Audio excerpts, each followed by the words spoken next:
비례대표 국민의힘에 최대 35석 뺏긴다. 민주당의 위기감 이런 뉴스가 있었죠. 더불어민주당이 현행 준연동형 비례대표제를 유지하면서 위성정당을 포기할 경우 내년 총선에서 최대 35석까지 국민의힘에 뺏길 수 있다는 시뮬레이션 결과가 나왔다. 원칙론을 강조하는 의원들은 당론을 지켜야 한다며 이재명 대표를 압박하고 있다. 민주당이 병립형을 포기했을 경우 민주당과 국민의힘의 비례대표 의석수 격차가 최소 20석에서 최대 35석에 이를 수 있다는 시뮬레이션 보고서가 공유되고 있는 것으로 파악했다. 연동형 방식을 유지하면 국민의힘이 위성정당을 내세울 경우 비례의석을 독식할 수밖에 없다. 민주당의 중진 의원은 결국 연동형으로 갈 경우 원내 일당을 잃어버린다는 얘기, 당론을 포기하더라도 현실적으로 병립형으로 돌아가는 것이 맞다. 연동형 유지 시 민주당의 이득은 없다. 잘라 말했습니다. 원내 일당 상실뿐만 아니라 총선 선거 구도 역시 연동형이 불리하다는 지적이 나옵니다. 한 재선 의원이 야권 쪽에서 얘기되는 송영길 조국 신당 등은 민주당의 왼쪽 부분을 갈라치게 하는 반면 여권에서 나오는 이준석 신당은 국민의힘의 왼쪽을 파고든다. 선거는 중도층을 얼마나 확보하냐의 싸움인데 연동형을 유지하면 민주당이 선거에 불리하다. 이거죠. 얘기 핵심입니다. 반론도 거센데 2탄이죠. 2탄이가 반론을 계속하고 있고 이재명은 합니다를 보여줄 시간이다 라고 하면서 이재명을 자꾸 끄집어들이고 있고요.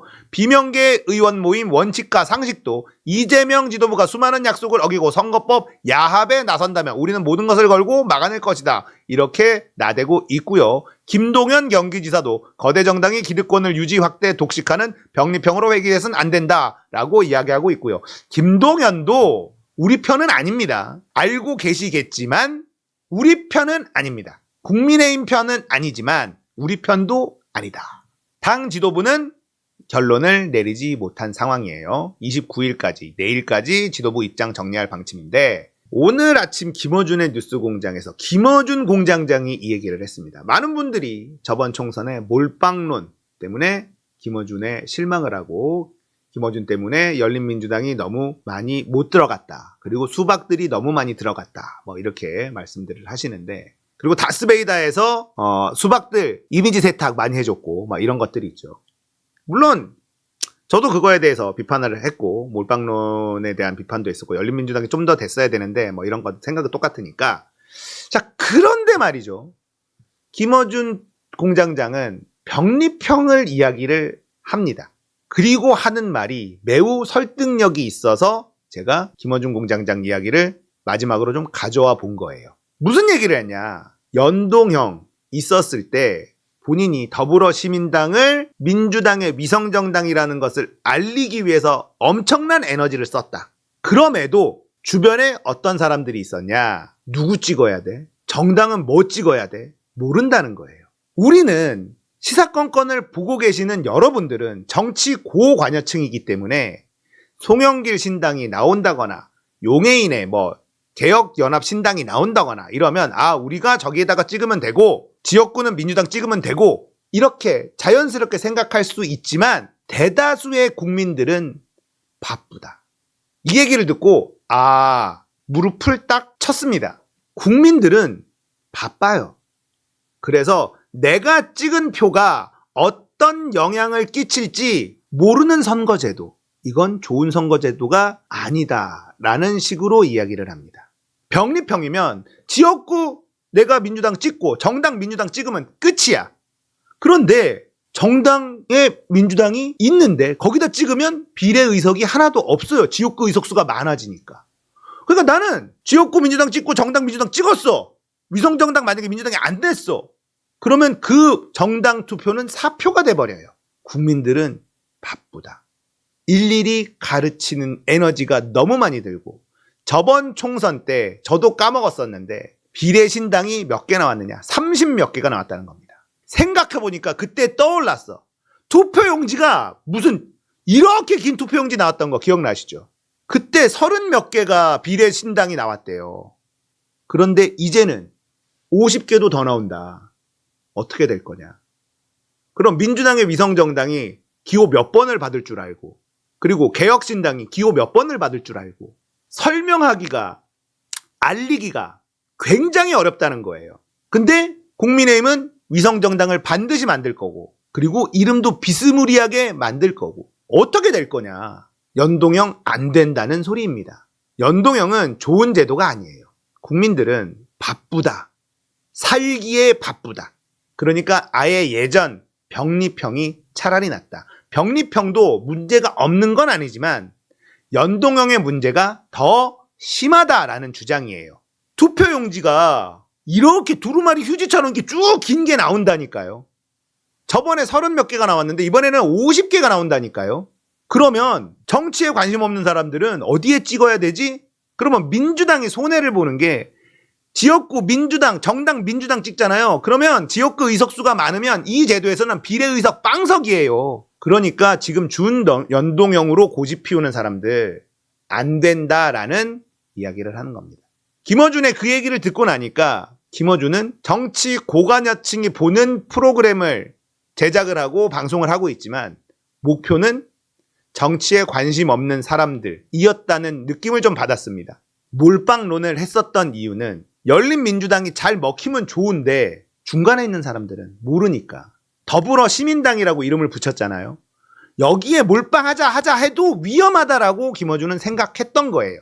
투표용지가 이렇게 긴데 한 표라도 사표가 나오면 어떻게 될지 모른다라는 위기감. 그게 있었다는 거를 제가 오늘 김어준의 발언에서 알게 됐어요. 우리는 열린민주당 더 밀어주면 좋지 이렇게 생각했는데 국민들은 살기 바쁘다라는 거죠.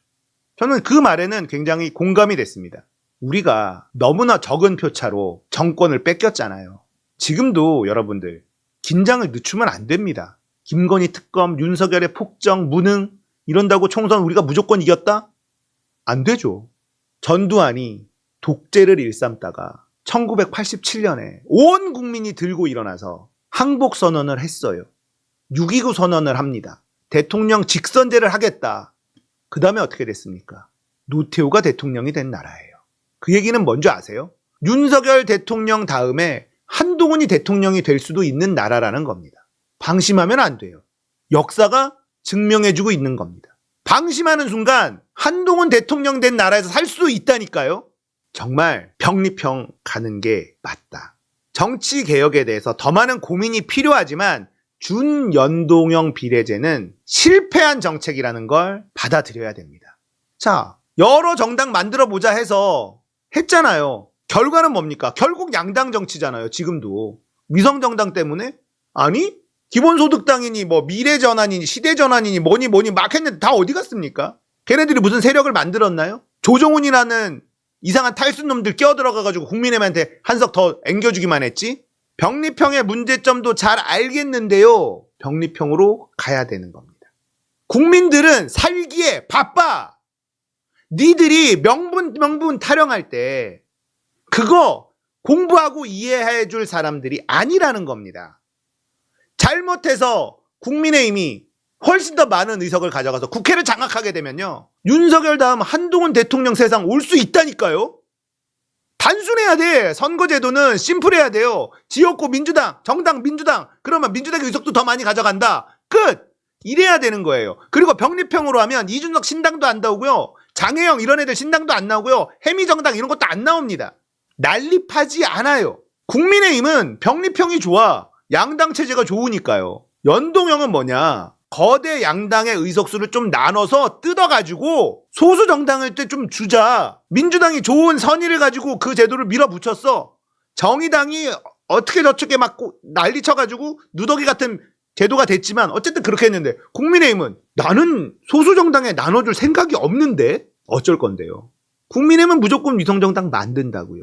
위성정당이라고 얘기할 거라고요. 그러면 그쪽으로 표는 몰리는데 민주당은 위성정당을 만들었어도 위성정당이라는 말도 못했어요. 더불어시민당이 민주당의 위성정당이라는 말도 민주당은 하지 못했습니다. 그러니까 김어준은 몰빵해야 된다. 갈리면 안 된다.